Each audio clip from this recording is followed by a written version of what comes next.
Hey, K-Rock, Mid-Atlantic Rock Reviews, MARR Army Rock Show, and I am here with Ron from the band 9ELECTRIC. They're from Los Angeles. Their brand new album called Damaged Ones. Their first full-length record's coming out July 15th. So, Ron, welcome to the show.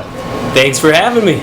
So, hey, first things first, man, we'll ask you about the album, but tell us a little bit about this tour. Here we are, just got done talking to Lacuna Coil. I know you spent a lot of time with those guys. First of all, I just have to say they're some of the nicest people I've ever met. They're just so personable and fun, and it was really cool. Like from the word go, like the label presented the idea, let's do a label tour, and they were just like, you got it, let's do it, and it's just been smooth sailing. It's been awesome. So what were some of the high points? Like, I noticed the Rams Head show looked cool. The Machine Shop had to be really cool. Did one or two of the shows stick out as like some of the most crazy nights? Well, I mean, like the Roxy, it was our hometown. It had been a while since we played the Roxy. That was definitely over the top. It's nice to look out on Sunset Strip and the line is down the road, you know? It's pretty cool. So I noticed, like, you guys have, in your history, hooked up with some pretty cool people to work with, like with Wayne Static and with Heidi from the Butcher Baby. So right. Tell me how those relationships forged. Like, tell me about each of them. How'd you hook up with Wayne and then Heidi? Like, the Wayne Static relationship goes back for a few of the band members. I was in a band prior to 9ELECTRIC. It was called Opiate for the Masses. And Mikey and Micah were in a band called My Evolution that we had both toured at different times with Static X, so we had long-standing relationships with them.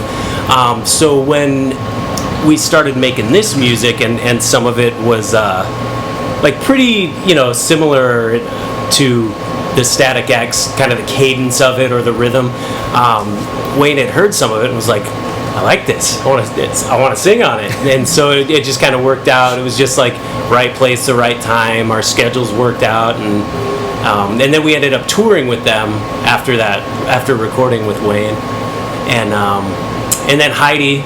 We all kind of Butcher Babies and 9ELECTRIC. We would throw these Monday night metal shows at the Roxy. So it was always like, just hosting a handful of bands. Like Gemini Syndrome was coming up at that same time. Who else? I mean, yeah, Butcher Babies definitely was one of the highlights of that. It was that over-the-top Sunset Strip kind of feel.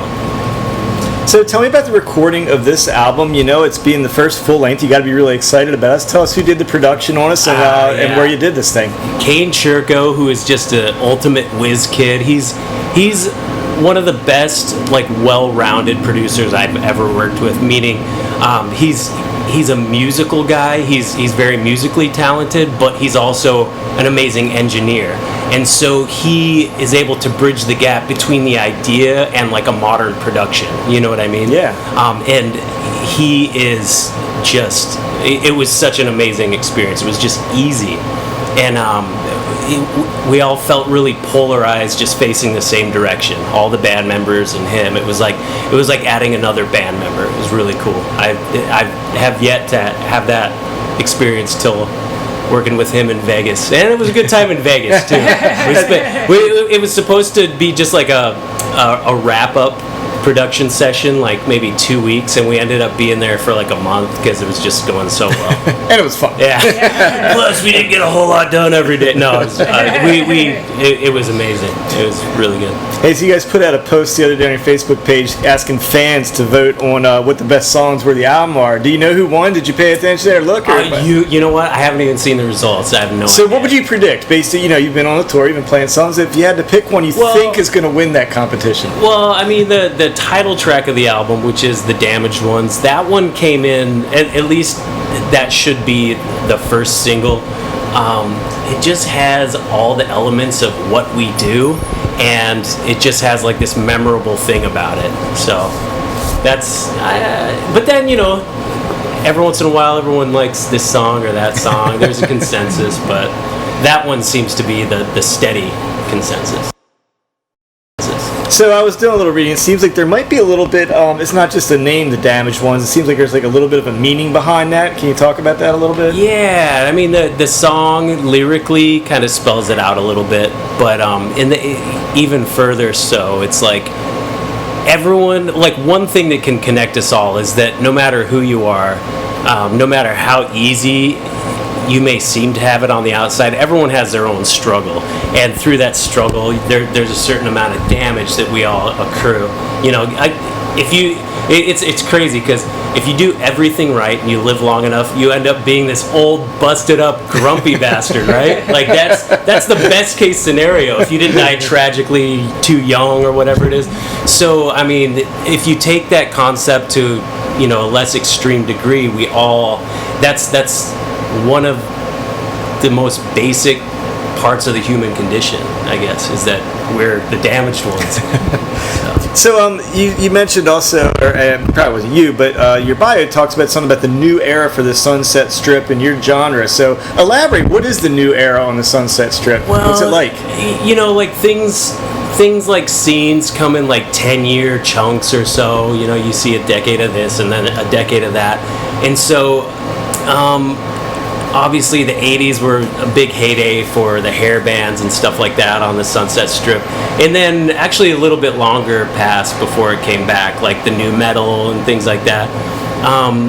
So it was just like being able to throw our own shows at the Roxy and put on the bands we wanted. It was kind of like we were just creating a new scene of it's all hard music, but a really wide variety, you know. Like I said, Butcher Babies comes from like kind of a more thrashy thing, and it's like a really big theatrical show.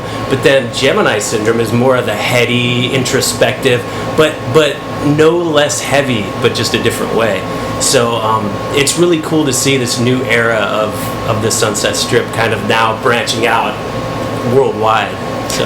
Now you guys have a little bit of what I like, it's a good thing, a little bit of a unique sound. It's a little hard to pigeonhole your exact style, isn't it? I mean, you've crafted something unique. And that's the thing, like you don't want to just cite like a few references for your inspiration. If you want to create something that's your own, you don't pick 3 similar bands and try and sound like all 3 of them at once, because then you're just going to be completely derivative of whatever that is. But then, in the same respect, when you choose too wide of a base, sometimes it takes longer to find how the things are going to gel with the elements, you know. So I think we're at that point now. We're finally figuring out the right amounts of the ingredients to make something that's our own. But with that said, it's like we've been compared to a lot of the 90s bands, obviously, having worked with Wayne Static, or we toured with Orgy, Powerman 5000. So we've been lumped into that category. Maybe the way that we approach certain things rhythmically, or you know, maybe my vocal style here and there.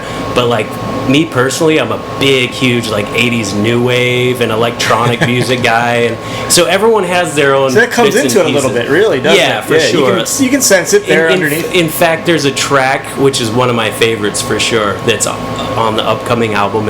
It's almost like a Joy Division song. It's, you know, it's got kind of the jangly guitars and it's a little bit electronic, but it's earthy. I don't know. So we're fighting what works.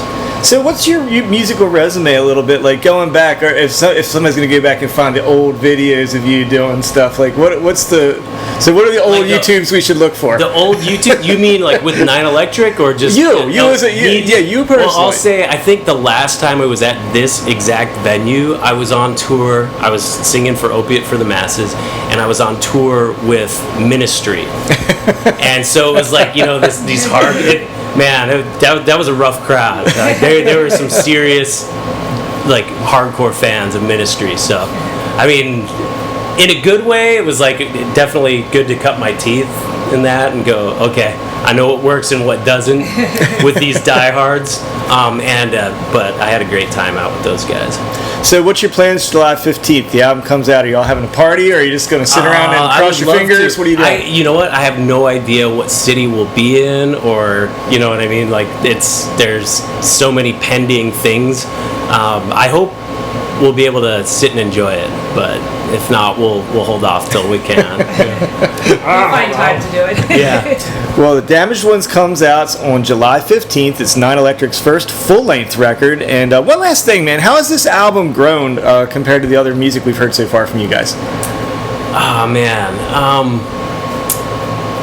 I guess, like I said, just the elements have really properly gelled a bit more. Once you figure out the right percentage of each little pie piece, you're able to really maximize each one of them without overstepping the other element. And Kane, as an outsider, was really able to see things in the big picture, standing back, the things that we were too close to and couldn't see. So I think he brought out this really nice balance. So we're looking forward to that release. Once again, it's July 15th. It's the Damaged One from 9ELECTRIC. And Ron, thanks for being our guest on the MARR Rock Show tonight. Thanks a lot, man. Thank you.